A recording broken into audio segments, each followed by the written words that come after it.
Welcome to episode 478 of the Barcelona podcast, brought to you by the Blue Wire Podcast Network. I'm Dan Hilton, and as promised, I'm flying solo for the second show this week, but I still had some help because I'm going to be going over the rest of the listener questions from earlier in the week and some other pressing news that's happened since. And unlike other times when I just do these solo shows and it's just strictly audio, yeah, this is going to be a bit choppy video-wise because it is just me. I am going to make some mistakes. I am going to trip up, especially if I'm going to talk for, who knows, 10, 15, 20, 30 minutes. Well, you already know how long I talked because obviously if you saw this podcast and download it. All right, let's get into it. So let's start with the question from Dirk. Xavi versus Guardiola. How would you compare Xavi's first full season to Guardiola's first treble season? Is a comparison with Rijkaard perhaps more useful considering circumstances? And Dirk, you asked good questions. You consistently in the Facebook group for years, and you also, maybe it's the New York thing. You understand what I'm thinking sometimes. There's those kind of vibes, but I'm going to throw your question away a little bit, and here's how I'm going to do it. Judging Xavi in the era of social media and comparing him with expectations that didn't exist when Guardiola took over, I think is so, not say unfair to Xavi, but I think it's impossible at this juncture because of the expectations that the club now sits under. I know that's like kind of sidestepping that, and you just wanted me to answer what Guardiola's first treble season was like and what Xavi's was like. But Guardiola, while I think at the age of Messi at the time, I believe Messi was 21 when Guardiola arrived. Yep, 2008 and 1987. So he was 21. He was already entering that best player in the world sphere. He was already entering into that space when Guardiola arrived. And for Xavi, not say he doesn't have that kind of player, but he doesn't. Pedri and Gabi and Araujo, they're all on the rise. And Lewandowski, for as much as he did win the Pichichi, as much as he is still one of the best goal scorers in the world, and as much as he probably should have won the Ballon d'Or in the last 3 years, Lewandowski is more in that second half. And by second half, I mean maybe even one of his final acts. Barcelona, I would assume, is almost his final act. Maybe he plays another year or two. In the shape he's in, he could probably be at 45, but maybe he'll play an extra few years in Poland or in Italy, or not to say Italy is second rate, but somewhere else after Barcelona. You get the point. Maybe he goes to Saudi Arabia, sure, at that point. But as far as Xavi being in charge, I think his first full season also is a bit unfair because he did get that half season as well. He got those real question marks. He got those big rookie stuff. And I think for Xavi in his first full season, it was a continuation because it does feel like a season and a half. And I think for Guardiola, not to say he had a vote of confidence, but there was something, I mean, remembering at the time, there was something so fresh about all of it, about Laporta going out on a limb and going with Guardiola and something totally unknown about him. And then, of course, in that treble-winning season, just feeling like you're on cloud nine because that kind of success was not say foreign to Barcelona, but I mean, it was a perfect storm of all of that happening, coalescing at the same time. Again, Xavi was a veteran player at the time, had been around for almost 8-9 years in the first team at the time. And Iniesta had been around the first team for 7 years already, or 8 years at the time. So for, or 7 years, I should say. So for Guardiola, the team he inherited was kind of, it was ready, if you will. And I know Rijkaard kind of did change the expectations a little bit, where Barcelona were on this downturn as well. But Barcelona also financially at the time weren't necessarily on a downturn. But I think I got to remember too that the global financial crisis did bring a lot of question marks in when Guardiola took over. Like, you just didn't know how much money clubs had to spend. There were Spanish teams at the time, and Emil and I talked a little bit about this on the earlier show. There were Spanish clubs at the time just falling to the wayside financially because they overextended themselves in the early part of that decade. So I don't know. It's just things change and there are different landscapes. But as I said, I do throw it away just a little bit because judging Xavi in the era of social media and comparing with expectations that didn't exist when Guardiola took over is just, going to be unfair to Xavi in all regards. I can't possibly remember and imagine the pushback of this Champions League stuff again, because Champions Leagues for Xavi, for Barcelona currently, are all built and stacked on top of each other based on the failure of the last 6 years. So it's just, there's a lot happening in the way that for Barcelona to have won the 2006 Champions League, you still did get a period of grace, even though Rijkaard did lose all that goodwill by just how poorly Barcelona were in the Liga and in his final season. But I think in the Champions League, at least, there was still some goodwill happening there. Okay, now for more present news, what will Ilkay Gundogan bring to Barcelona? I will be answering this and talking a lot about this when it is official. I've already got somebody lined up. I will likely be recording that show next week, and then it will come out whenever he is holding that jersey and things are official and we know the actual numbers. I'll add some addendums there at the end there. But I think what he will bring is likely twofold. One, it's the pull of FC Barcelona, and not say that's what he brought, but why he came. He came because of the pull of FC Barcelona, and what that means for Gundogan is that this is a really good player. This is a player who was arguably one of the best players in the Champions League last year with Man City in that system, and it tells you that players still want to play at FC Barcelona, having just won the Champions League, and that is really important. And not just as far as what Gundogan again brings to Barcelona, but again, what that means is that he brings a top level talent, even though he is on, I don't want to feel too old myself, but yeah, he's 32 years old. He's only going to get older, especially if he signs for a 2+1 contract, which again is a cynical part, because part two of that, why he came, is that Bayern and City and those kind of teams didn't probably offer him a 2+1 contract. So that's why he did choose Barcelona. I would assume that he'd be on a similar wage that he would have been on at City and Bayern, but I think the length of the contract is what he was more willing to do. And again, Barcelona would then have to buy out his contract, which means he gets a lot of guaranteed money, even if he decides to go play somewhere else when he's 36 at that time. And what he will bring to Barcelona is, again, tactically, something that we're going to talk about later on. So let's keep moving. Here's some questions from Roj. Is there a possibility the Saudi Arabian League buys some unwanted Barca players like Lenglet and Umtiti? Maybe, but I would err to the side of no. Lenglet to Tottenham seems to continue to be in the works, and I do think that eventually that gets done. And I think Umtiti ultimately returns to France. Again, I'm really happy at Lich that he was able to revive his career in ways that, who saw that coming? And I also have no idea where Dest will go to kind of end that. And then Abde and Nico, I think their futures, whether it's buyback clauses or loans or whatever it is, I think they're still technically going to be in the Barcelona sphere, I would guess, for another year or two. And ultimately, I don't know, though. I would say if Barcelona can take bigger offers for them now, but why would you do that when if you send them out on loan again, they're only going to increase their market value? I believe Nico just extended his contract last summer, so you still have him for a few more seasons as well. I don't know. I think for the Saudi Arabian League, there is a certain profile they want. They obviously, Benzema, Ronaldo, they certainly want players who have just gigantic name cachet and who are kind of pretty much done with their European careers. I guess you could say N'Golo Kante is the same thing. I connect with those fans in Saudi Arabia. So players that look like them, that have a similar religious background, or who are from Africa, or different things like that, or players from even with origins to the Middle East. So I would say that Saudi Arabia, I think, are going for kind of those two kind of categories of player. Again, like really, really high level name cachet players, won the Ballon d'Or, or those again who are going to, on a long-term level, connect with the fans. And Rose also asked, since we're moving to Montjuic and our income will decrease from less ticket sales, will it mean a problem with fair play again next summer transfer window? Yes is the answer, and the obvious answer to this question, but possibly not as much as you think, because there is no way the La Liga would approve a viability plan that didn't involve the loss of revenue due to the stadium, right? They would not allow Barca to spend now, knowing the viability plan for the 2023-24 financial season did not take into account, and largely take into account, the Montjuic move. And I think that's the biggest reason why it feels like they've shed all the salary and will still have issues with the wage limit, because the Liga is setting their wage limit based on their future revenue, or their lack thereof. Again, remember, the wage limit is set based on the revenue generated, and due to the changes in rules by the Liga, that is revenue generated related to sporting revenue, which is player sales, gate revenue, that sort of thing.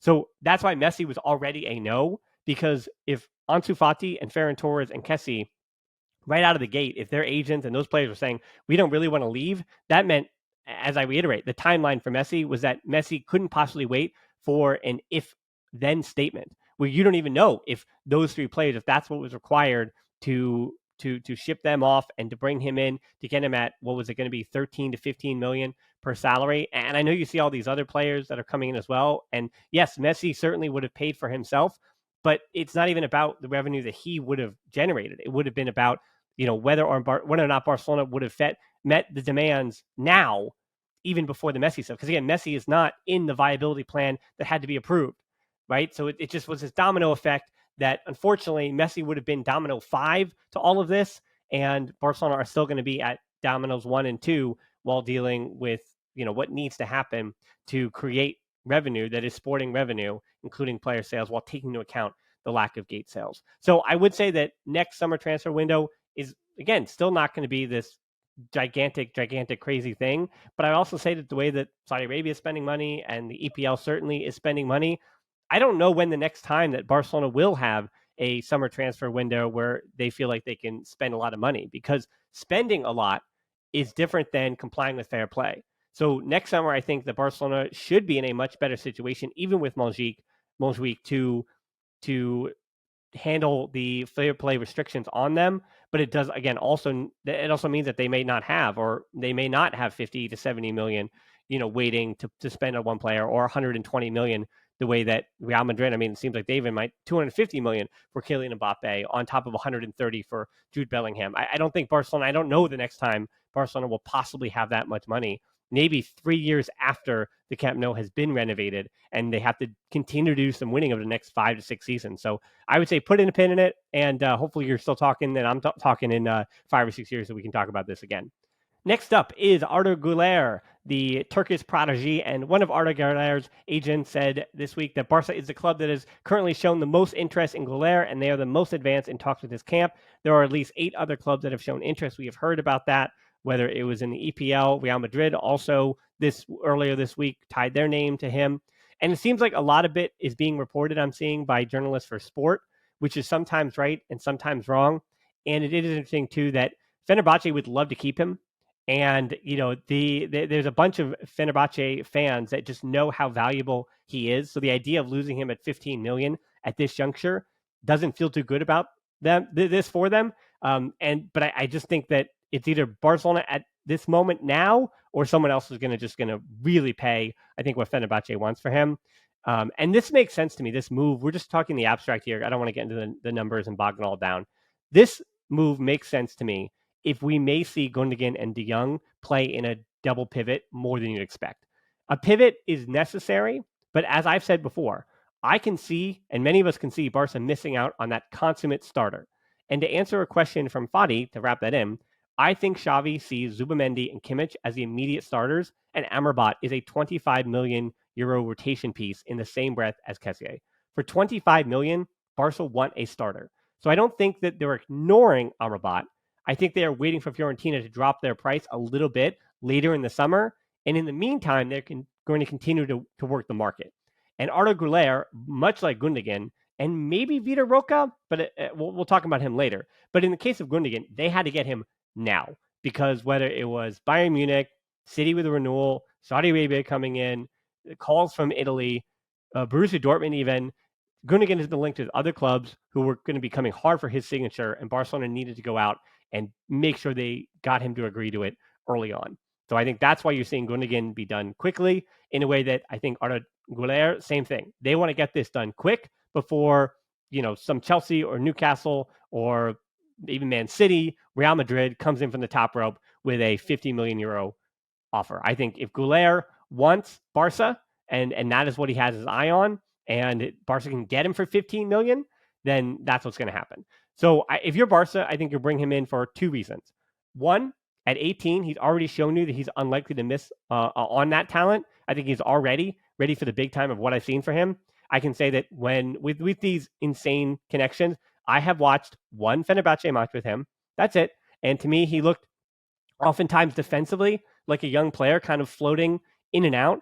But once he was on that ball, I mean, it looked like sometimes, I guess, what Pablo Torre looked like against in Japan against Vissel Kobe. It looked like a player who was just beyond everybody else, and nobody had a kind of a way to stop him other than just really being physical with him.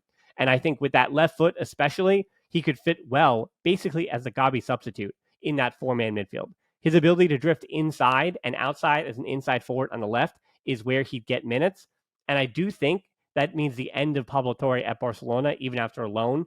And Lamine Yamal may not get too many minutes this coming season. But if he is a regular with Barca Athletic, that being Lamine Yamal, and is only 16, you don't necessarily need to give him a lot of minutes if there are incentives in his new contract to get him to the first team the following year. So it will be, because he is 18, about juggling all of these talents, as well as if Ferran Torres and Ansu Fati don't leave, Then what is Arda Guler is this, what is he? This amorphous, fourth on the left winger depth chart.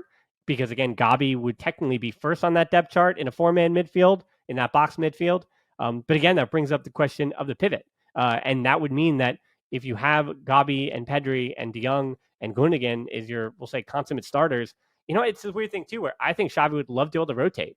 Where if Guler is really worth 15 mil and they're going to bring him in and they got to bring him in now, is Gabi better than Guler? Yeah, maybe. But what if Guler is good enough where you say, well, yeah, Gabi started against Real Madrid and Bayern Munich and Real Betis, but then Guler started against Real Sociedad and Atletico Madrid and against Manchester United, right? Who knows how it all fleshes out, whether in the Champions League or knockouts, whatever. But in the circumstance where rotational pieces aren't necessarily, oh, this is the player that has to be here. You might have Guler's left foot. And I think he's a bit better at getting all the way out to the touchline in a way that Gabi isn't. Gabi can defend the touchline, but obviously you're not going to expect Gabi to ever go in a 1v1 situation out on the left. And he's also not going to create something outside coming inside in a way that Guler can do, but he does like to do that from the right side. So, where he'll fit is interesting too. He's really young, and he did have 6 goals, 7 assists last year, but anybody under 20, I don't really count their stats. I mean, it's the same thing I did all season being apologetic for Gabi. At that age, I look at how much they impact the game. And Fenerbahce fans swear by the fact that even though Turkish locker rooms can be very much an experience over youth, not even talent, so let's throw talent out the window. It's just experience, I'm older, over youth hierarchy, and that also tends to bleed onto the field. Guler broke that mold at Fenerbahce quite a bit and completely earned the trust of his teammates with his ability, and his ability was such that it kind of turned into leadership on the field. So by leadership, I mean good decision-making, which, as you know, I hold very, very highly on the list of transfer attributes. So everything I've heard is that this kid makes really good decisions. Obviously, if you watch the compilation and all that stuff, he's a magician with the ball. But I'm interested to see defensively also what he can bring to the table. Because, from the game that I watched, he just seemed to be almost the opposite of Gabi.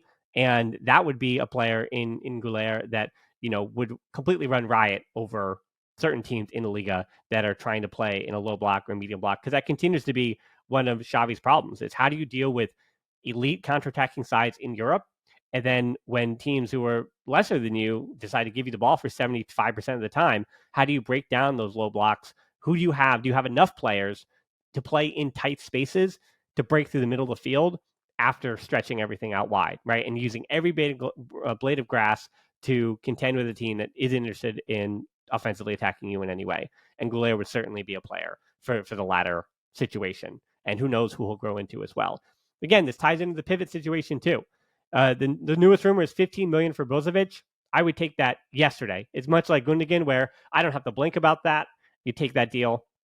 It's interesting though, because you've heard that would be a swap for Kessie, but realistically, him not wanting to leave, as I've said many, many times before, he had his first season at Barcelona. It took him a while to, not say get into Xavi's good graces, but kind of earn his minutes and earn his spot.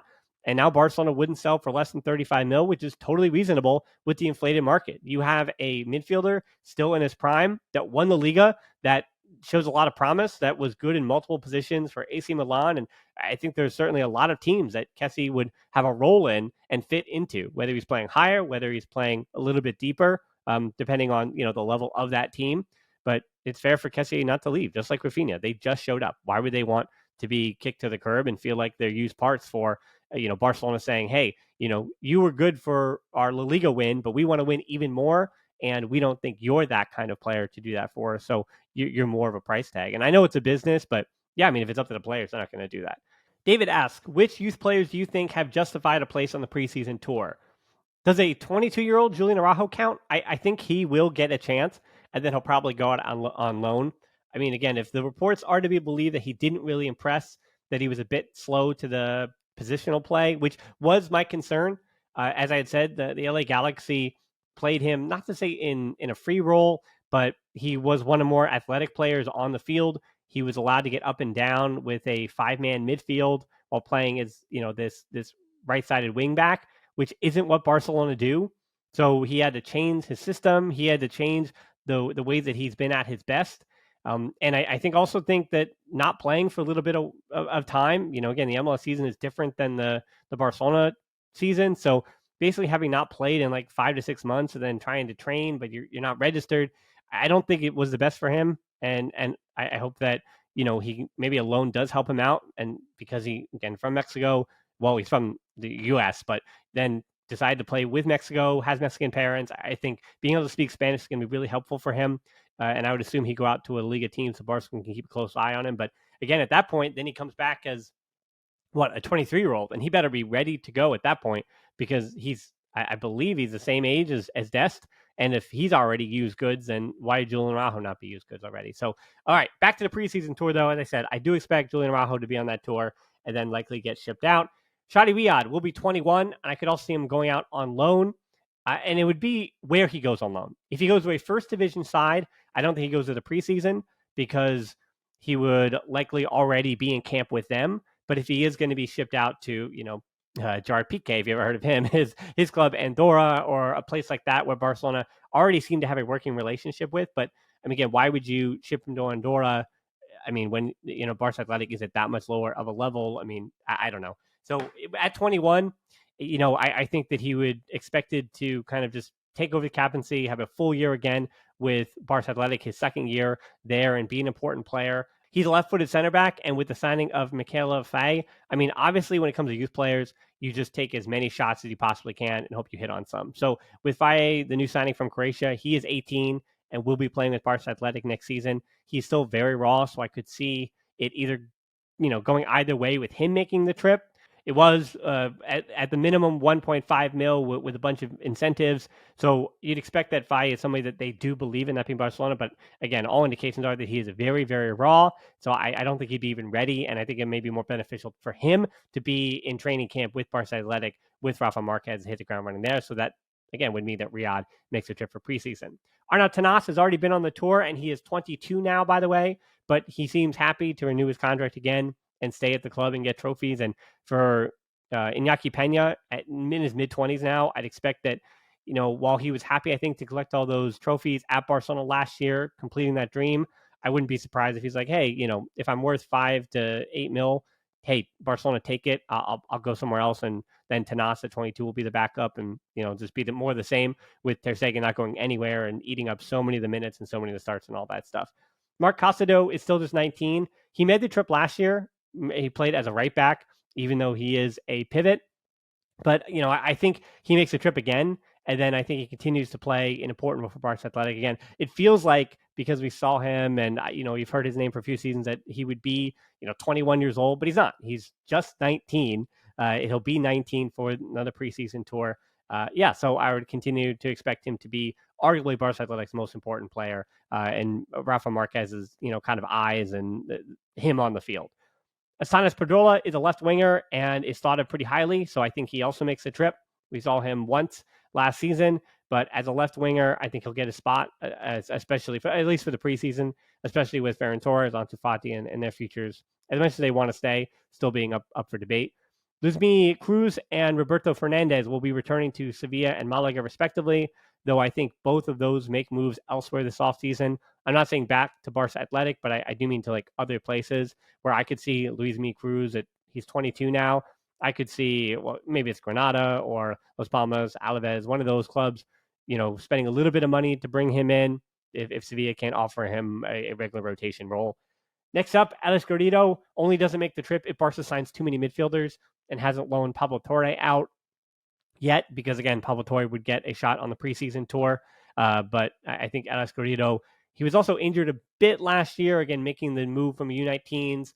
Definitely going to be a regular for Barca Athletic this season, going to be a starter. One of the more promising, just, central midfielders into an attacking midfielder. So very much like Gabi, who we played with, and Pedri and the like. And that's kind of where he fits in, I think, at the academy and where he's going to be in the future. Maybe not as this, an attacking midfielder for the linchpin of a team, and not even a winger the way that Riquelme was on loan at Girona last year from Atletico Madrid, but very much in the central of the field and push farther forward a bit. But I could also again him as a central midfielder for a team that kind of does play just a 4-3-3 with a center midfielder behind him, with a defensive midfielder rather behind him.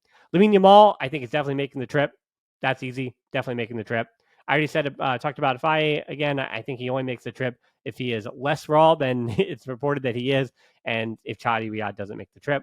I know Alakan was kind of forgotten when he got injured again to close out the season, something he can't stop doing, unfortunately, every year.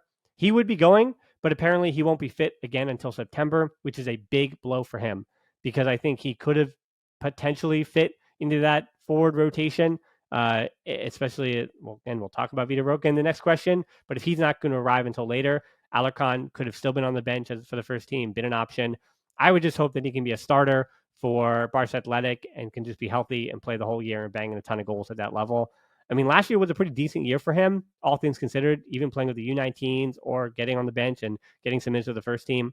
And having just turned 19, I'm not yet worried about his trajectory, but what continues to be a concern for me, as it was, you can go back to my Masia updates a year or two ago, the amount of time he has missed in youth football is concerning to me for his ceiling at the top level.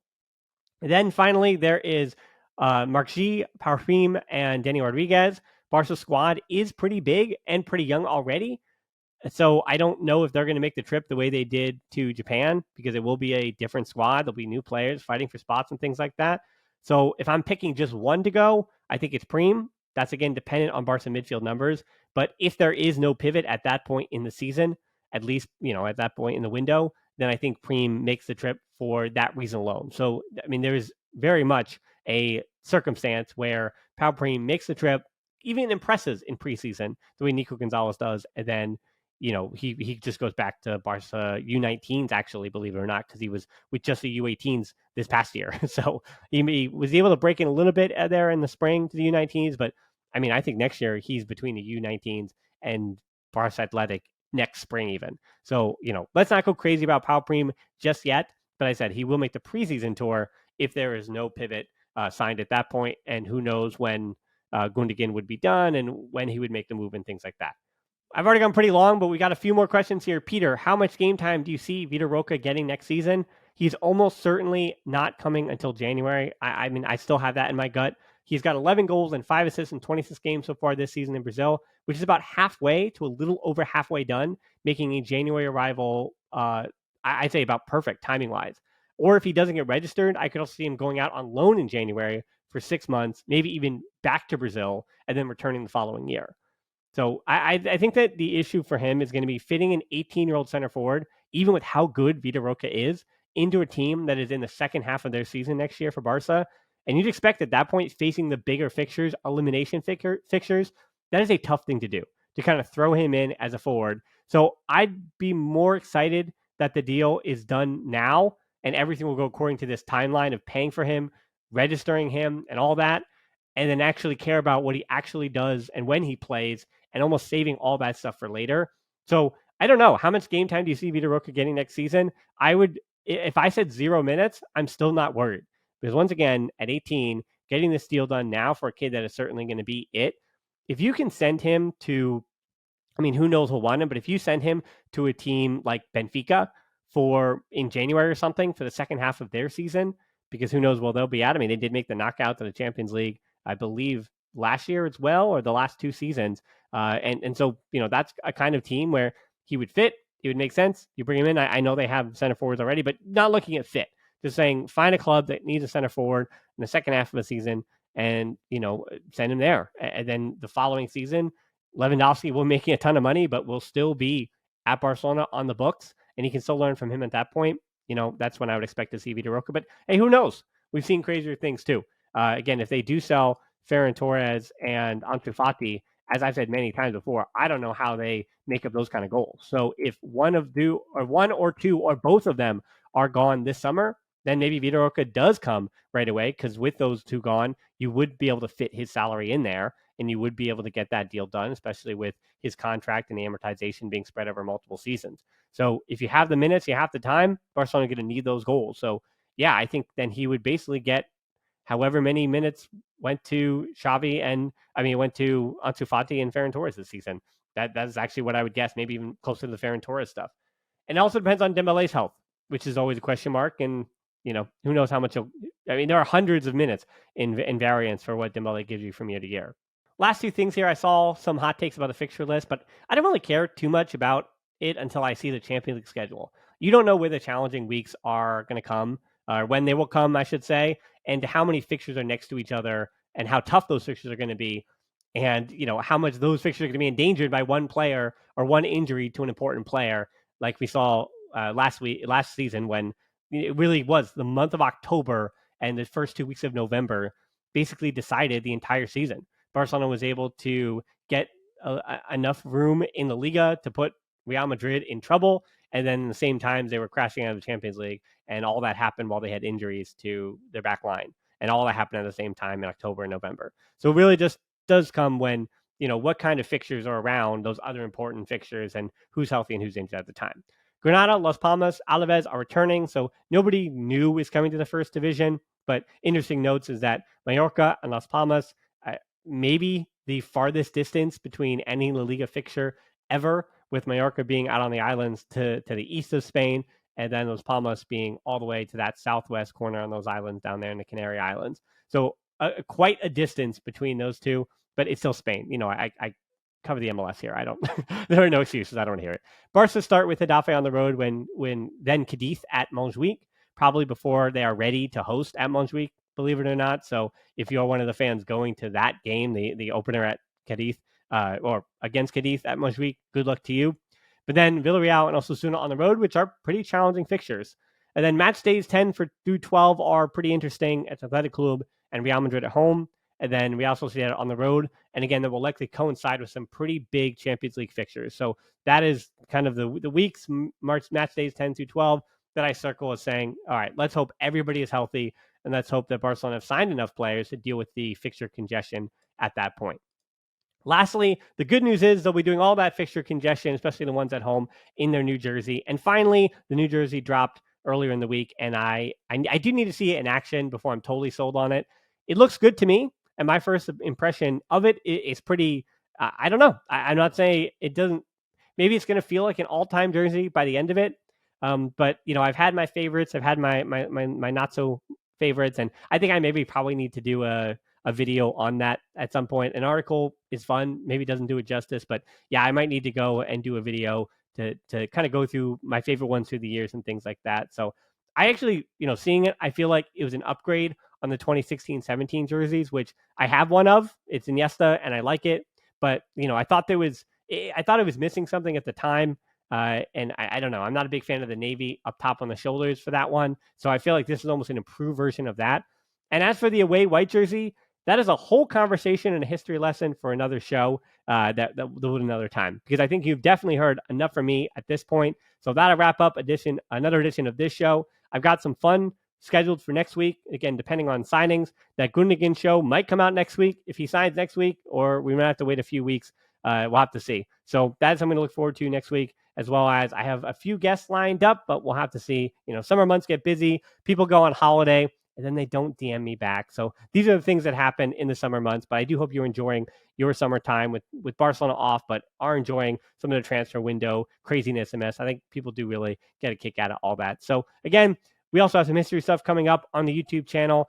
It'll also be here on the podcast feed. I don't want to do all that work and just not wind up putting it everywhere I could possibly get it. So that will be wherever you get your content. I think I'm going to pump that stuff pretty hard. But most importantly, thanks so much for listening to the Barcelona podcast. Until next time, we'll talk to you soon. Force Barca.